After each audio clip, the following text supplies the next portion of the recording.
सभी विद्यार्थियों का एक बार फिर से अभिवादन। हम नेट पाठ्यक्रम में लगी हुई ज्ञान रंजन की कहानी पिता, आज हम इसका अध्ययन करेंगे। तो चलिए बिना देर किए पहले कहानी को एक बार अच्छी तरह से सुन लेते हैं। और ये नेट की सारी कहानियों की मैंने प्लेलिस्ट बनाई हुई है, उसमें सभी कहानियों को एक साथ लगा दिया है। आप चाहें तो पूरी प्लेलिस्ट एक साथ सुन सकते हैं। अभी कुछ कहानियाँ बची हुई भी हैं, मैं सारी कहानियों की वीडियो बना बना के उसी प्लेलिस्ट में लगा दूंगी।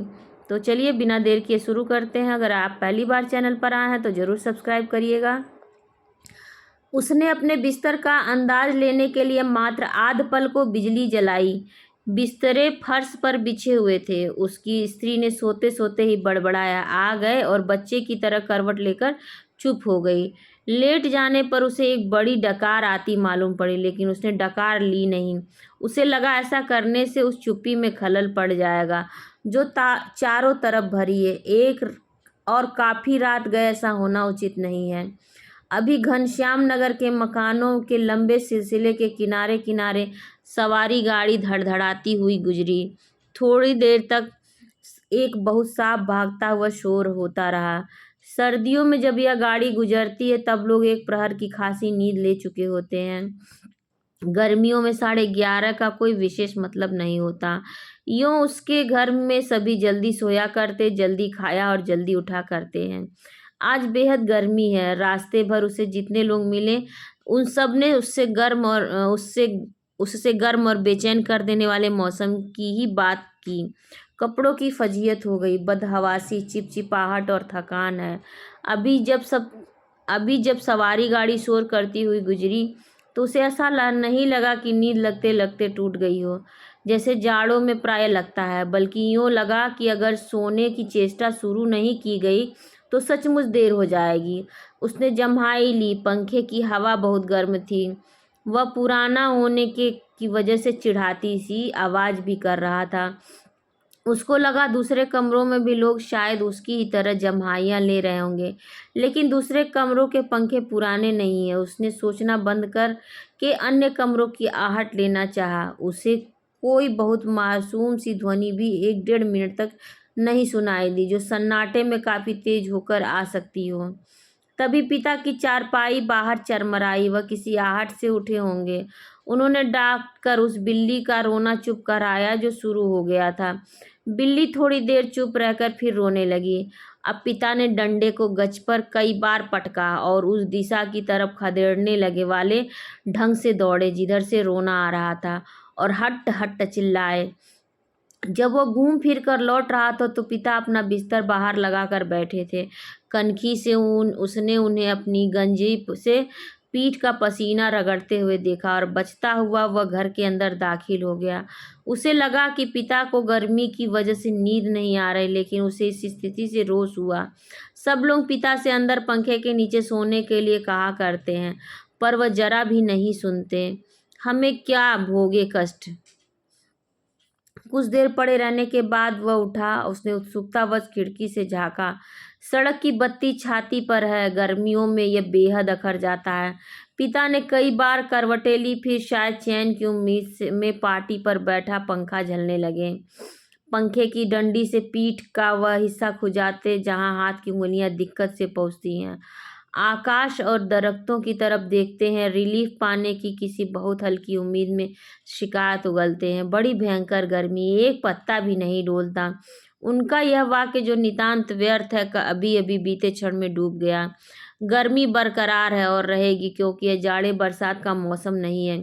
पिता उठकर घूमने लगते हैं। 1 या 2 बार घर का चक्कर चौकीदारों की तरह हो ओ करते हुए लगाते हैं, ताकि कोई सेंध वेंध न लग सके। लौटकर थके स्वर में हे ईश्वर कहते हुए उंगली से माथे का पसीना काटकर जमीन पर चुआने लगते हैं। बड़ा गजब है।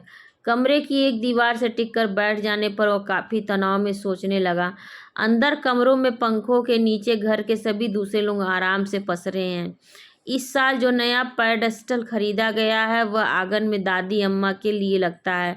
बिजली का मीटर तेज चल रहा होगा, पैसे खर्च हो रहे हैं, लेकिन पिता की रात कष्ट में ही है। लेकिन गजब यह नहीं कि पिता तो पिता की जिद है। वह दूसरे का आग्रह अनुरोध माने तब न। पता नहीं क्यों पिता जीवन की अनिवार्य सुविधाओं से भी चिढ़ते हैं। वह झल्लाने लगा। चौक से आते वक्त 4 आने की जगह 3 आने और 3 आने में तैयार होने पर 2 आने में चलने वाले रिक्शे के लिए पिता घंटे घंटे खड़े रहेंगे। धीरे धीरे सबके लिए ये सुविधाएं जुटाते रहेंगे, लेकिन खुद उसमें नहीं या कम से कम शामिल होंगे। पहले लोग उनकी काफ़ी चिरौरी किया करते थे, अब लोग हार गए हैं। जानने लगे हैं कि पिता के आगे किसी की चलेगी नहीं। आज तक किसी ने पिता को वॉश बेसिन में मुंह हाथ धोते नहीं देखा। बाहर जाकर बगिया वाले नल पर ही कुल्ला कर दातुन करते हैं। दादा भाई ने अपनी पहली तनख्वाह में गुसलखाने में उत्साह के साथ एक खूबसूरत शावर लगवाया, लेकिन पिता को अरसे से हम सब आंगन में धोती को लंगोटे की तरह बांधकर तेल चुपड़े बदन पर बाल्टी बाल्टी पानी डालते देखते आ रहे हैं। खुले में स्नान करेंगे, जनेऊ से छाती और पीठ का मैल काटेंगे। शुरू में दादा भाई ने सोचा पिता उसके द्वारा शावर लगवाने से बहुत खुश होंगे और उन्हें नई चीज का उत्साह होगा। पिता ने जब कोई उत्साह प्रकट नहीं किया तो दादा भाई मन ही मन काफी निराश हो गए। 1-2 बार उन्होंने हिम्मत करके कहा भी, आप अंदर आराम से क्यों नहीं नहाते? तब भी पिता आसानी से उसे टाल गए। लड़कों द्वारा बाजार से लाई गई बिस्किटें, महंगे फल पिता कुछ भी नहीं लेते। कभी लेते भी हैं तो बहुत नाक भौं सिकोड़ कर उसके बेस्वाद होने की बात पर शुरू में ही जोर दे देते हैं।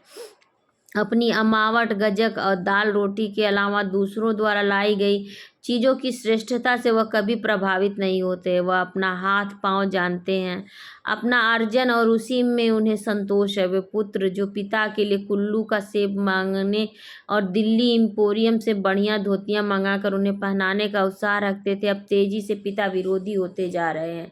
सुखी बच्चे की भी अब गाहे बगाहे मुंह खोलते हैं और क्रोध उगल देते हैं। लद्द लद्द बाहर आम के 2 सीकरों के लगभग एक साथ गिरने की आवाज आई। वह जानता है पिता आवाज से स्थान साधने की कोशिश करेंगे। टटोलते टटोलते अंधेरे में आम खोजेंगे और खाली गमले में इकट्ठा करते जाएंगे। शायद ही रात में 1-2 आम उसके चूक जाते हैं, ढूंढने पर नहीं मिलते, जिनको सुबह पा जाने के संबंध में उन्हें रात भर संदेह होता रहेगा। दीवार से काफी देर एक तरह ही टिके रहने से उनकी पीठ दुखने लगी थी। नीचे रीढ़ के कमर वाले हिस्से में रक्त की चेतना बहुत कम हो गई थी। उसने मुद्रा बदली। बाहर पिता ने फाटक खोलकर सड़क पर लड़ते चिचियाते कुत्तों को हड़काया। उसे यहाँ बहुत खीज हुई। कई बार कहा, मोहल्ले में हम लोगों का सम्मान है, 4 भले लोग आया जाया करते हैं, आपको अंदर सोना चाहिए, ढंग के कपड़े पहनने चाहिए और चौकीदारों की तरह रात को पहरा देना बहुत ही भद्दा लगता है। लेकिन पिता की अड़ में कभी कोई झोल नहीं आया। उल्टा सीधा पता नहीं कहाँ किस दर्जी से कुर्ता कमीज सिलवा लेते हैं, टेढ़ी जेब, सदरी के बटन ऊपर नीचे लगा, सभी सोसाइटी में चले जाएंगे। घर भर को बुरा लगता है। लोगों के बोलने पर पिता कह देते, आप लोग जाइए ना भाई, काफ़ी हाउस में बैठिए, झूठी वैनिटी के लिए बेरों को टिप दीजिए, रहमान के यहाँ 1.5 रुपये वाला बाल कटाइए, मुझे क्यों घसीटते हैं? लोगों का बोलना चुटकी भर में धरा रह जाता है। पिता तो चुप रहते, लेकिन जब बात बहस में उन्हें खींचा जाता है तो काफ़ी करारी और हिंसात्मक बात कह जाते हैं। उल्टे उन्हें घेरने वाले हम भाई बहन अपराधी बन जाते हैं। कमरे से पहले एक भाई खिसकेगा, फिर दूसरा, फिर बहन और फिर तीसरा। चुपचाप सब खींचे हारे खिसकते रहेंगे। अंदर फिर माँ जाएगी और पिता कमरे में गीता पढ़ने लगेंगे या झोला लेकर बाजार सौदा लेने चले जाएंगे। होता हमेशा यही है। सब मन में तय करते हैं आगे से पिता को नहीं घेरेंगे, लेकिन थोड़ा समय गुजरने के बाद फिर लोगों का मन पिता के लिए उमड़ने लगता है। लोग मौका ढूंढने लगते हैं पिता को किसी प्रकार अपने साथ सुविधाओं में थोड़ा बहुत शामिल कर सके, पर ऐसा नहीं हो पाता। वह सोचने लगा, भूखे के सामने खाते समय होने वाली व्यथा सरीखी किसी स्थिति से हम रहा करते हैं। यद्यपि अपना खाना हम कभी स्थगित नहीं करते, फिर भी पिता की असंतृप्ति के कारण व्याकुल और अधीर तो हैं ही। पिता अद्भुत और विचित्र हैं। वह सोचते हुए उठा। कमरे में घूमने या सिगरेट पी सकने की सुविधा नहीं थी, अन्यथा वह वैसा ही करता। उसने सो जाने की इच्छा की और अपने को असहाय पाया। शायद नींद नहीं आ सकेगी, यह ख्याल उसे घबराने वाला लगा। पिता अद्भुत और विचित्र हैं, यह बात वह भूल नहीं रहा था। पिछले जाड़ों में वह अपने लोभ को कुचलकर बमुश्किल एक कोट का बेहतरीन कपड़ा पिता के लिए लाया। पहले तो वह उसे लेने को तैयार नहीं हुए, लेकिन माँ के काफ़ी घुड़कने फुड़कने से राजी हो गए और उसी खुलदाबाद के किसी लपटू दर्जी के यहाँ सिलाने चल दिए। सुधीर ने कहा, कपड़ा कीमती है, चलिए एक अच्छी जगह में आपका नाप दिलवा दूँ, वह ठीक सिएगा, मेरा परिचित भी है। इस बात पर पिता ने काफ़ी हिकारत उगली। वह चिढ़ उठे, मैं सबको जानता हूँ, वही म्युनिसिपल मार्केट के छोटे मोटे दर्जियों से काम कराते हैं और अपना लेबल लगा देते हैं साहब लोग।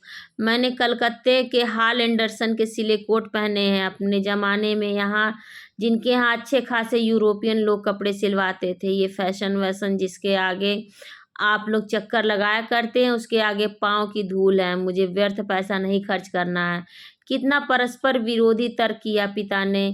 ऐसा वह अपनी जिद को सर्वोपरि रखने के लिए किया करते हैं। फिर सुधीर ने कपड़ा छोड़ दिया। जहाँ चाहिए सिलवाइए या भाड़ में झोंकाइए, हमें क्या। वह धीमे धीमे बुदबुदाया है। पिता बाहर अकबकाकर उठ पड़े। शायद थोड़ी देर पहले जो आम बगीचे में गिरा था उसकी आवाज़ जैसे अब सुनाई पड़ी हो। वह खिड़की से बाहर देखने लगा, किंचित टिका टिका सा। पीठ के पसीने से बनियान चिपक गई थी, बेहद घुटती हुई।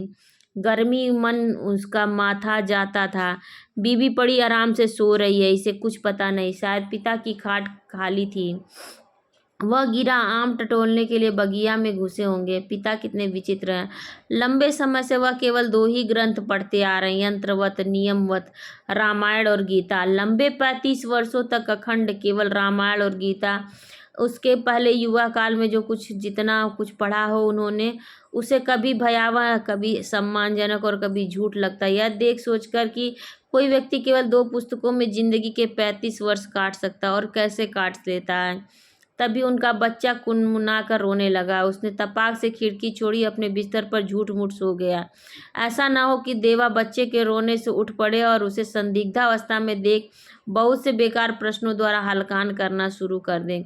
देवा बच्चे के मुंह में स्तन दे पहले ही बेखबर हो गई। वह खुद बिस्तरे पर सोता मालूम पड़कर भी जागता रहा। स्तन चूसने की चप-चप आवाज़ आती रही और थोड़ी देर बाद बंद हो गई। उसने तय किया कि वह देवा के बारे में ही कुछ सोचे अथवा उसके शरीर को छूता रहे। उसने देवा के कूल्हे पर हाथ रख दिया, लेकिन उसे तनिक भी उत्तेजना अपने अंदर महसूस नहीं हुई। उसने थोड़ी देर उत्तेजना की प्रतीक्षा की। अपनी इस हरकत से ऊब होने लगी और मन में भी लांछित करने लगा। पिता बाहर सो या जाग रहे हैं, जैसा भी वो बड़े जबरदस्त हैं। इस समय बाहर रहकर बाहरी होते जा रहे हैं। घर के अंदरूनी हिस्सों में लोग आराम से या कम आराम से किसी तरह सो तो गए होंगे। वह विषादग्रस्त हुआ और अनुभव करने लगा, हमारे समाज में बड़े बूढ़े लोग जैसे बहू बेटियों के निजी जीवन को स्वच्छंद रहने देने के लिए अपना अधिकांश समय बाहर व्यतीत किया करते हैं। क्या पिता ने भी वैसा ही करना तो नहीं शुरू कर दिया। उसने पिता के बूढ़ेपन का ख्याल आने पर सिहरन हुई। फिर उसने दृढ़ता से सोचा, पिता भी बूढ़े नहीं हुए हैं, उन्हें प्रतिक्षण हमारे साथ साथ जीवित रहना चाहिए। भरसक पुरानी जीवन व्यवस्था कितनी कठोर थी। उसके मस्तिष्क में बिजाव आ गया। विषाद सर्वोपरि था। उसे आंखों में हल्का जल लगने लगा। अगर कोई शीत युद्ध न होता और पिता और पुत्रों के बीच, तो वह उन्हें जबरन खींच के नीचे लाकर सुला देता। लेकिन उसे लगा कि उसका युवापन एक प्रतिष्ठा की जिद कहीं चुराए बैठा है। वह इस प्रतिष्ठा के आगे कभी बहुत मजबूर, कभी कमजोर हो जाता है। उसे भुगत भी रहा। दरअसल उसका जी अक्सर चिल्ला उठने को हुआ, पिता तुम हमारा निषेध करते, तुम ढोंगी हो, अहंकारी, वज्र अहंकारी। लेकिन वह कभी चिल्लाया नहीं। उसका चिल्ला सकना मुमकिन भी नहीं था। वह अनुभव करता था उसके सामने जिंदगी पड़ी है और पिता इस तरह चिल्लाने में उसका नुकसान हो सकता है। उसको लगा पिता लगातार विजयी हैं, कठोर हैं, तो क्या उन्होंने पुत्रों के सामने अपने को कभी पसारा नहीं। लगता है दीवारों पर भी पसीना चूहा आया। खुद को छुरा भोग देने या दीवार पर सिर पटकने या सोती बीवी के साथ पाशविक हो जाने का ढोंग सोचने के बाद भी गर्मी की बेचैनी नहीं कटी। उसने ईश्वर को बुदबुदाना चाहा, लेकिन वैसा नहीं किया। केवल हल्के हल्के हाथ के पंजों से सिर के बालों को दबोच कर वह रह गया। मौसम की गर्मी से कहीं अधिक प्रबल पिता है। उसके सामने एक घटना मजबूती से टंग गई। उसने घटना को मन में दोहराया। वायुसेना में नौकरी करने वाला उसका कप्तान भाई बहन के यूनिवर्सिटी खर्च के लिए 10 वर्ष तक 50 रुपये महीना भेजता रहा। एक बार अकस्मात कप्तान भाई होली अवकाश मनाने घर आ गया। पिता ने उसके हाथ में उसके नाम की 1200 रुपयों वाली एक पासबुक थमा दी। सबको यह बड़ा आकस्मिक लगा। कप्तान भाई को हैरत हुई और हल्की खुशी भी कि एकाएक काफ़ी रुपए मिल गए, लेकिन इस बात से उसे दुख और पराजय का भान भी हुआ। उसने अपने को छोटा महसूस किया। 2 वर्ष तक बहन के लिए उसने जो थोड़ा बहुत किया वह सब एक पल में घटकर नगण्य हो गया। फिर भी वह अनुभव कर रहा था, कप्तान भाई ज़्यादा सोचते नहीं, खिलाड़ी तबीयत के हैं, यान की तरह चुटकी में धरती छोड़ देते हैं। कितने मस्त हैं कप्तान भाई। उसे लगा पिता एक बुलंद भीमकाय दरवाजे की तरह खड़े हैं, जिससे टकरा टकरा कर हम सब निहायत पिद्दी और दयनीय होते जा रहे हैं।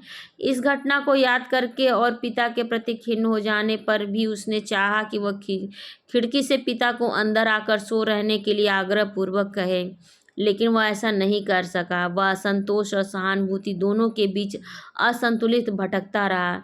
न लोको शेड से उठती इंजनों की संटिंग ध्वनि, न कंक्रीट की ग्रैंड ट्रंक पर से होकर आती धूमनगंज की ओर इक्के दुक्के लौटते इक्कों के घोड़ों के टापों की टापें, न झगड़ते कुत्तों की भौंक भौंक। बस कहीं उल्लू एक गति, एक वजन और विभत्सता में बोल रहा है। रात्रि में शहर का आभास कुछ पलों के लिए मरसा गया है। उसको उम्मीद हुई कि किसी भी समय दूर या पास से कोई आवाज़ अकस्मात उठाएगी, घड़ी टनटना जाएगी या किसी दौड़ती हुई ट्रक का तेज लंबा हार्न बज उठेगा और शहर का मरा हुआ आभास पुनः जीवित हो जाएगा। पूरा शहर कभी नहीं सोता न मरता। बहुत से सोते हुए जान पड़ने वाले भी संक्षिप्त ध्वनियों के साथ या लगभग ध्वनिहीनता के बीच जगे होते हैं। रात काफ़ी बीत चुकी है और इस समय यह सब सोचना सिवाय सोने को कितना निरर्थक है। शायद पिता औंध गए हैं। करवट बदलने से उत्पन्न होने वाली खाट की चरमराहट, आम टटोलते टटोलते समय सूखी अधसूखी पत्तियों के कुचलने की आवाज़, लाठी की पटक, मकान के फेरे के वक्त की खास खासर, कुत्ते बिल्लियों को हड़काना, कुछ सुन नहीं पड़ रहा। इस विचार से कि पिता सो गए होंगे उसे परम शांति मिली और लगा कि अब वह भी सो सकेगा। शीघ्र नींद के लिए उसने टकटकी बांधकर पंखे की तरफ देखना शुरू किया। गर्म हवा के बावजूद दिन भर की व्यर्थ थकान और सोच विचार से पस्त हो जाने की वजह से वह नींद में चित्त हो गया। थोड़े समय उपरांत वह एकाएक उचक कर उठ बैठा। उसने चारों तरफ कुछ देख पाने के लिए कुछ क्षणों तक गड़े हुए अंधेरे का घूरा हुआ। यह कि उसे शरीर में एकाएक बहुत गर्मी सी लगी थी और अजीब सी सरसराहट हुई। शायद पसीने से भीगी टांग पत्नी के बदन से छू गई। मुंह में बुरा सा स्वाद भर आया था। किसी बुरी बीमारी के कारण अक्सर ऐसा हो जाया करता है। उठकर उसने 2-3 कुल्ले की और ढेर सारा ठंडा पानी पिया। इतना सब कुछ वह अध नींद में ही करता रहा। आंगन से पानी पीकर लौटते समय उसने इत्मीनान के लिए खिड़की के बाहर देखा।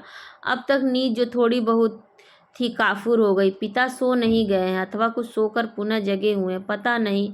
अभी ही उन्होंने हे राम तू ही सहारा कहकर जमाई ली है, ऐसा उन्होंने कोई दबक कर नहीं किया। रात के लिहाज से काफ़ी शोर उठाते कहा है।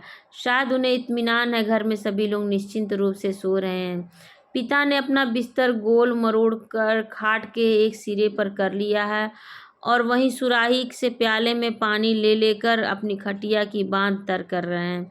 सुराही से खाट तक और खाट से सुराही तक बार बार आते जाते हैं।